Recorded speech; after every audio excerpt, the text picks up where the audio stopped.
you vote, you are exercising political authority. You're using force.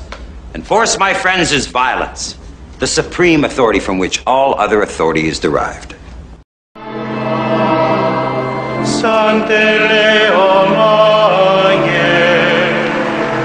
The new Pope Benedict XVI has struck a conciliatory tone in his first days of leading the Church. He also spoke of what he believes is the major evil facing the Church, the drift into secularism. That message is dividing Catholics and many Americans. Pope Benedict has identified a different kind of enemy. He talked in his initial homily about the dictatorship of relativism, how the challenge to universal and transcendent values was a very common part of the modern world and a very frightening prospect for people of faith. Green, who teaches religion and politics at the University of Akron, says that enemy is not bounded by geography or even ideology, but a spiritual laxity that strays from moral absolutes. It will be interpreted in the United States. In fact, it already has been interpreted in the United States as a clear signal that the new Pope has decided to take sides in the American culture war. This Pope has called homosexuality an intrinsic moral evil. He's come out against cloning and women as priests, and even opposed Turkey's entrance into the European Union because it's not a Christian state. This is a huge victory for those of us that want to keep moving the country to the right.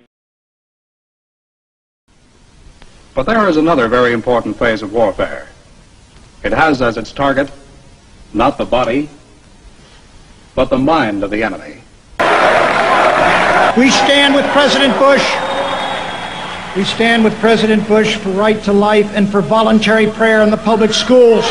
Our objectives are clear. We stand with him for the freedom to choose religious schools. Our objectives are clear. And we stand with him against the amoral idea that gay and lesbian couples should have the same standing in law as married men and women. Our objectives are clear.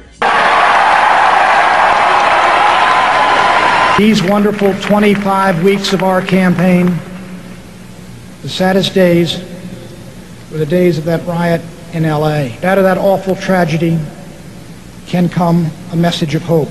The troopers who had come to save the city of Los Angeles, the troopers came up the street, M16s at the ready, and the mob threatened and cursed. But the mob retreated because it had met the one thing that could stop it.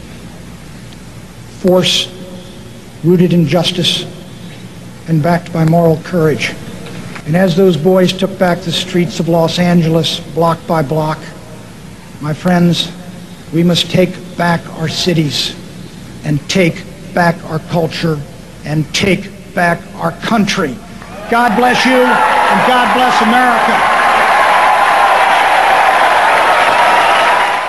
Force, my friends, is violence, the supreme authority from which all other authority is derived.